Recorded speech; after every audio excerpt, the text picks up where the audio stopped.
Relax एकदम सर्व झोपवता. Relax एकदम करून पण डॉक्टर एवढी सर्व माहिती दिली का? रिलॅक्स होता.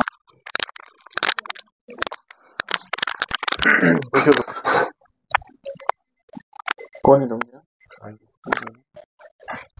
दुखलं काही हे बाई ना दुखतंय.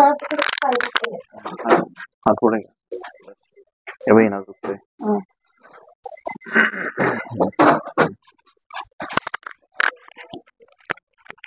उठून बसा.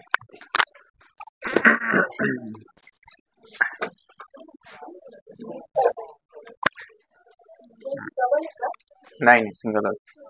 आता मी काय काय सांगतोय नीट ऐकायचं. इकडे तोंड करा, असं मांडी घालून बसा. इकडे तोंड करा, माझ्याकडे तोंड करा, बस. ठीक आहे.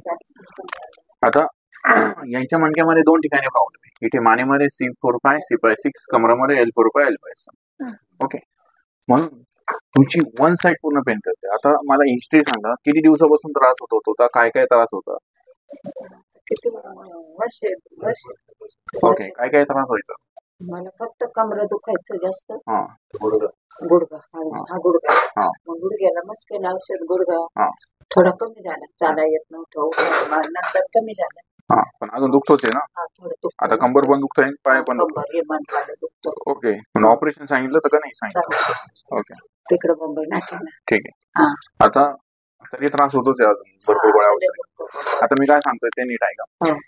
त्यांच्या मानेमध्ये C4-5-6 मध्ये प्रॉब्लेम आहे.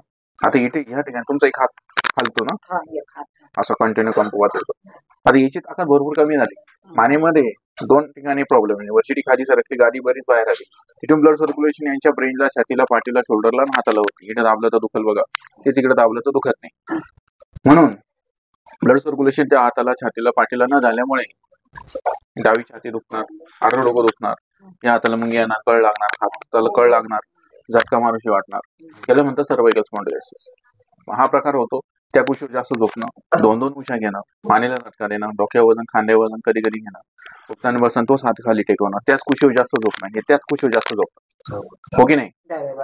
झोपता की नाही? त्याचे हा प्रकार अजून वाढतो. याला म्हणतात सर्वायकल स्पॉन्डिलोसिस. याच्यावर सगळ्यात महत्वाचं, मरेपर्यंत जरी गोळ्या औषधं खाल्ल्या, हा परमनंटली बरा नाही, टेम्पररी होतं. फक्त 2 महिने, 3 महिने, 6 महिने किंवा 12 महिने जास्तीत जास्त.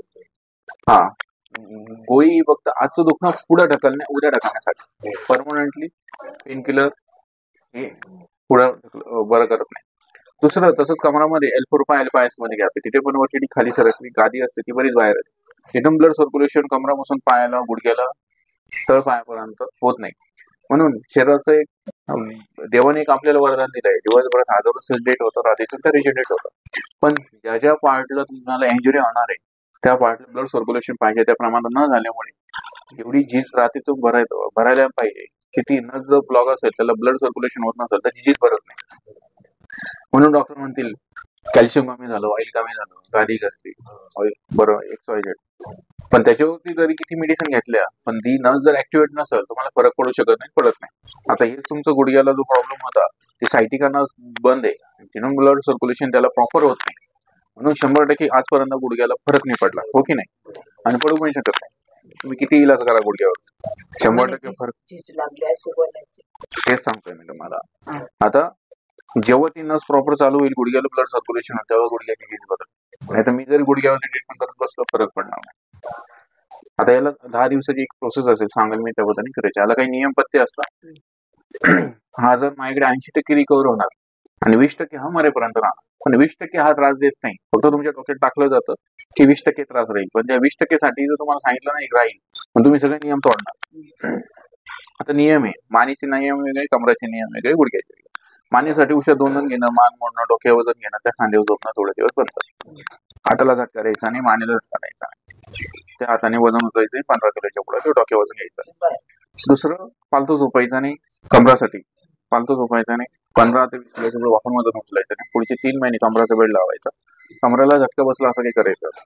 आंबट वाटतं, गॅस, ऍसिडिटी, पित्त, या गोष्टी करायच्या. आणि गुडघ्याचे नियम, मांडी घालणं, गुडघ्यावर बसणं, गुडघ्यावर बसून काम करणं, टॉयलेटला लगेला बसणं, गुडघ्यावर बसणं बंद. पुढचे 3 ते 6 महिने. एकदा झीज भरली, एकदा हळूहळू हे नियम कमी होतात. तसं स्टेप बाय स्टेप सांगायला. खुर्चीच पाहिजे. हा झोपाल. आता हे जे उठून बसायचं कमरामध्ये हा ब्लॉक म्हणतात त्याला. ओके हा. आता मी तुमचं आधी MRI नाही बघितलं का? आताच बघतोय. आता हा जो MRI मी तुम्हाला मग शिकत सांगितलं MRI न बघता तुमच्या L4 L5 मध्ये घ्या पाहिजे. दिसलं का? बरोबर सांगितलं का चुकीचं सांगितलं? तिथून रक्तपुरवठा कमराला, फुग्याला, मांडीला, बोटीला, टाचेला होतं पाहिलं आणि तिथून सर्क्युलेशन गुडघ्याला होत नाही, ती झीज झाली. हे तुम्हाला मी आधी सांगितलं MRI बघायच्या आधी. आजपर्यंत असं किती डॉक्टरांनी सांगितलं नाही सांगू शकत. हे आमचं नाडी परीक्षणावर डिपेंड असतं. दुसरं मी तुम्हाला सांगितलं C4/6 मध्ये पण प्रॉब्लेम आहे. सांगितलं का नाही? हे बघा इथे सर हे माझ्या आधी सगळं तुम्हाला डॉक्टरांनी सांगितलं असेल.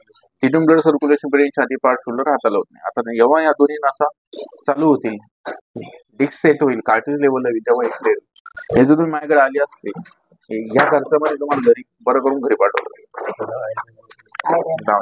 अनुभव पण आला पाहिजे. फालतू हात खाली घ्या माझ्याकडे तो बस.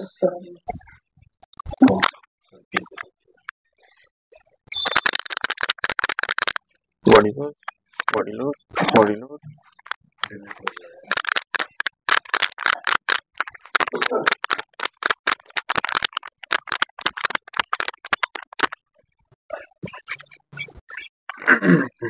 जे मी सांगितलं बिना MRI बघता लाईव्ह असं कोणत्याही डॉक्टरची हिंमत नाही की MRI न बघता एवढं सांगेल.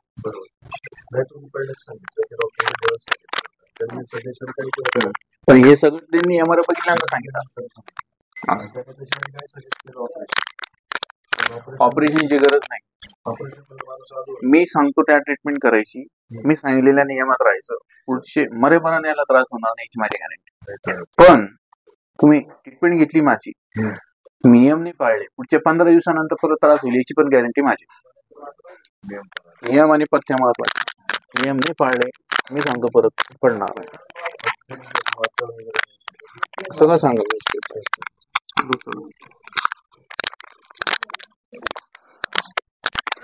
बसवतो का माझ्याकडे जाऊन करा.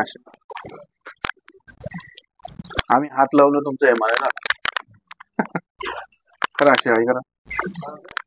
एवढं MRI करून पण डॉक्टरांनी एवढी माहिती दिली का? करून पण डॉक्टरांनी एवढी माहिती दिली का?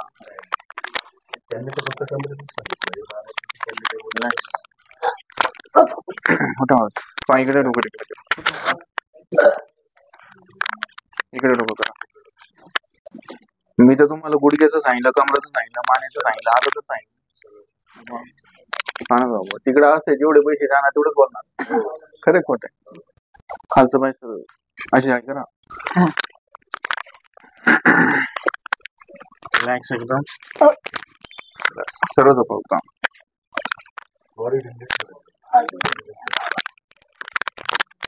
घरी काम काय घरातलंच आहे ना. खरंच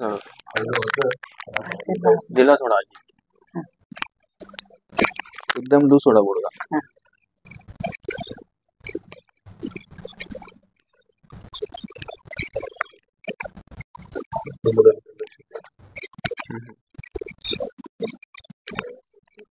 कान झोपा आजी माझ्याकडे तो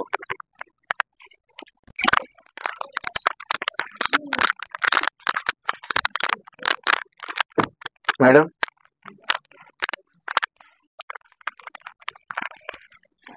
सर्व झोपवतो.